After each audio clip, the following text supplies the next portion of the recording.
Welcome back to Living with a Classic, another episode of Daily Driving a Classic Weekly, where you get to follow the adventures of daily driving this 1975 XJ6.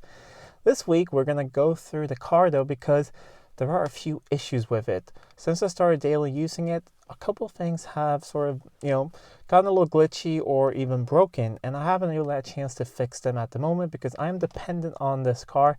It's the only sort of running car at the moment since the Range Rover is still waiting on parts. Did get all the parts now, though, so I am working as fast as I can to get that thing on the road. But because we've been dependent on this car, I haven't been able to actually fix a few things because I didn't want to risk something breaking and then having to wait for parts for this car. So some maintenance items, or well, not really like important maintenance items, but usually if something breaks, I tend to fix it right away, but I haven't done that for a while. So let's go through the things that are wrong with this car. Let's start with the exterior. It got colder here again and we got more snow. It's been a very, very snowy winter here, but it's absolutely gorgeous outside. Some winters we actually don't get any snow at all, or we'll get a couple centimeters, it'll be gone the next day. But now we're getting quite a bit and it's staying cold, down to about -10 during the night. My plan was not for this car to have to sit outside, but since we had the issue with getting the parts for the Range Rover, which they're all here now and I'm working on it, just have a little bit left to do on it.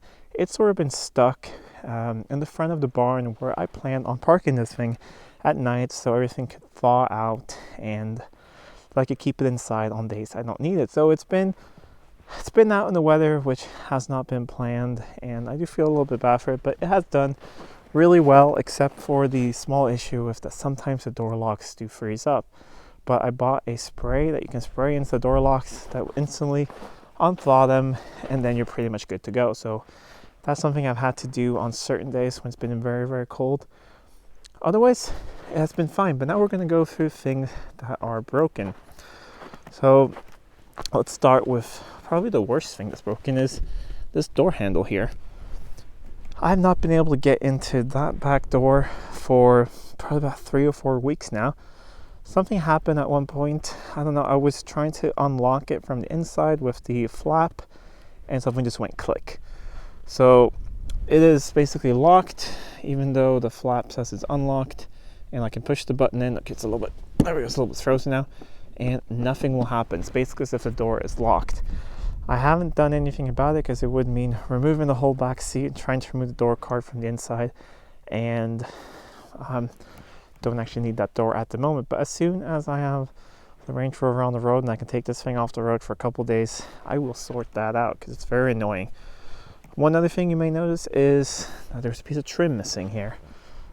Right before winter, I had some great help from my wife replacing that rear window, or the window seal. It's perfect now. It's weather tight and really nice. The old one was all cracking. However, we never got a chance to put the seal in because I had to start using the car, and then it got really cold. So as soon as it gets a little bit warmer and I can get this thing in the workshop, I'll heat up the workshop as hot as I can and get this all nice and pliable and show you guys putting that trim on. But that is we're going for everything now. Another thing actually that does not work on the car that you guys may know is the right tank. Ever since I got the car, that thing has been leaking, the previous owner, and I sort of proved that by seeing that the tank was completely empty. I disconnected it. So that's something I do want to sort out because you do have limited range with just one tank. Even though I'm not driving much at the moment due to working from home, it's not really an issue. I only have to fill up about once a week with one tank.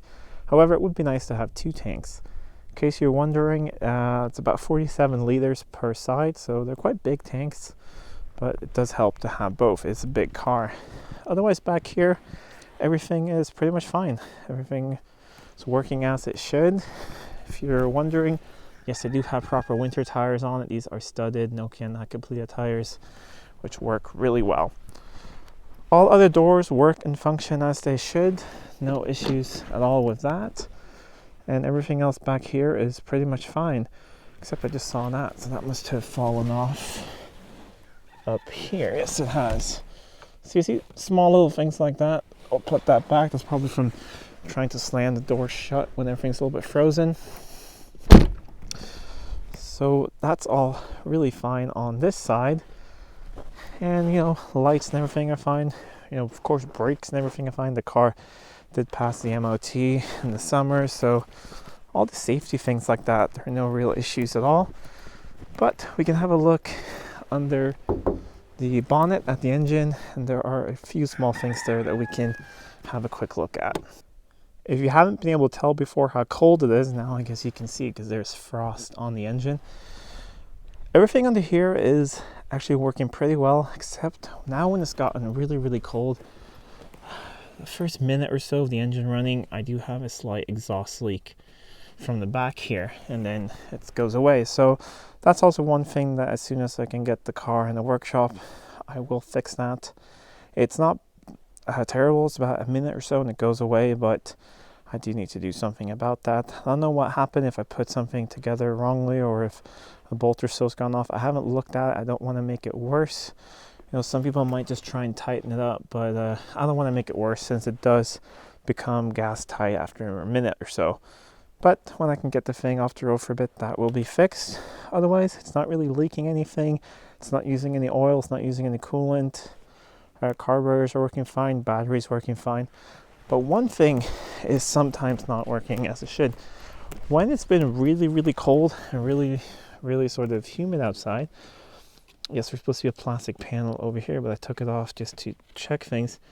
This is the motor for the windscreen wipers. Sometimes when everything is completely cold, it will not react. It doesn't really do anything.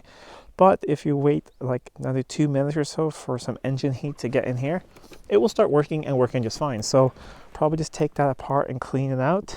It is a very annoying thing, but it's just on those really, really cold mornings, it doesn't work just at first.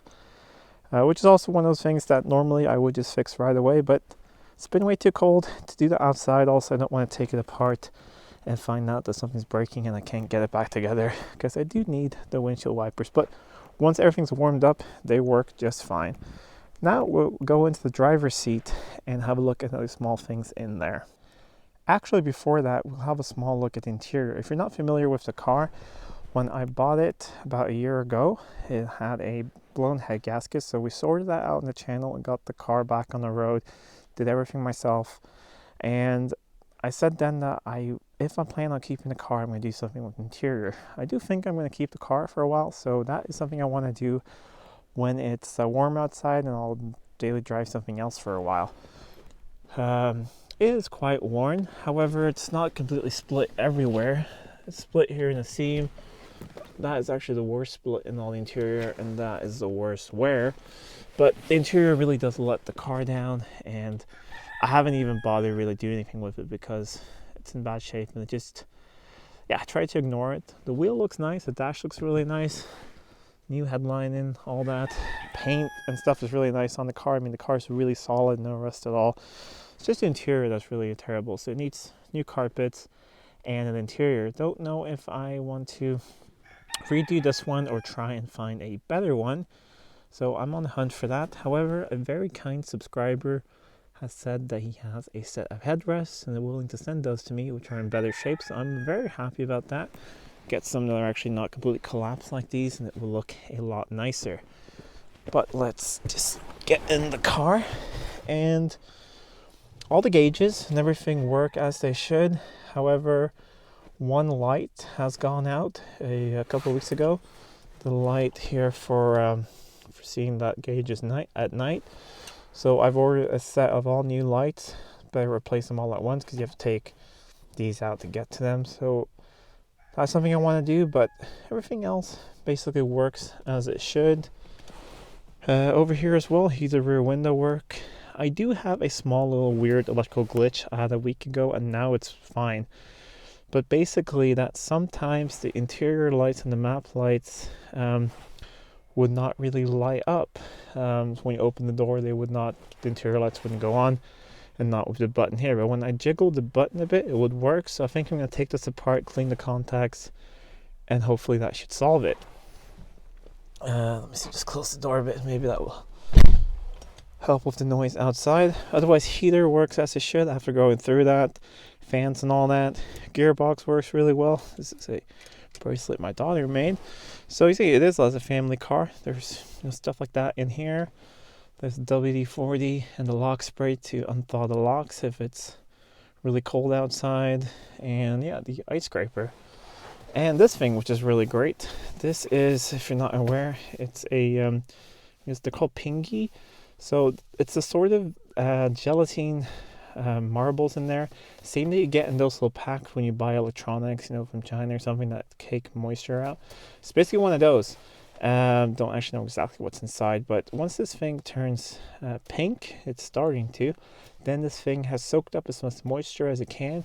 You throw it in the microwave, 600 watts for 6 minutes. This thing turns blue again, and then it's ready to use again. So you can use it as many times as you like.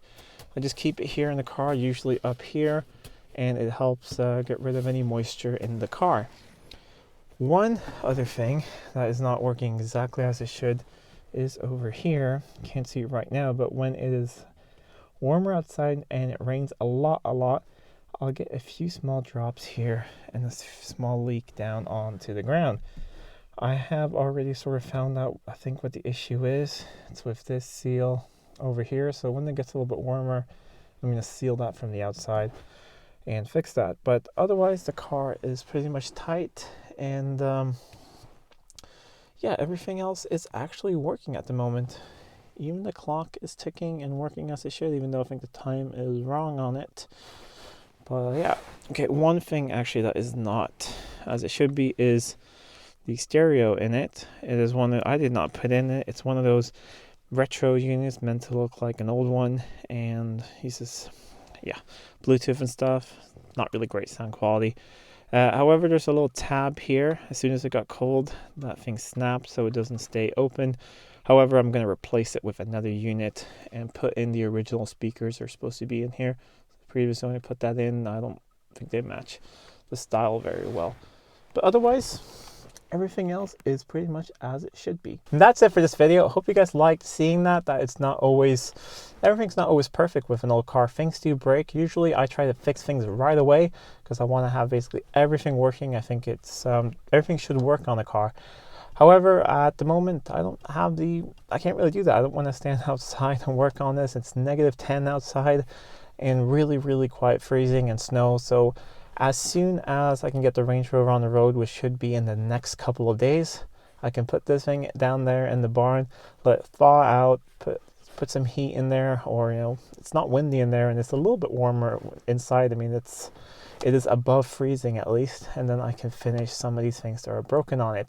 So let me know in the comments down below if you want to see videos on these small little things I need to fix on the car in the future. I mean, the interior, yes, if I do that, that will be like a big video series. But I mean, like the door locks and other small little things like that. Please let me know in the comments down below.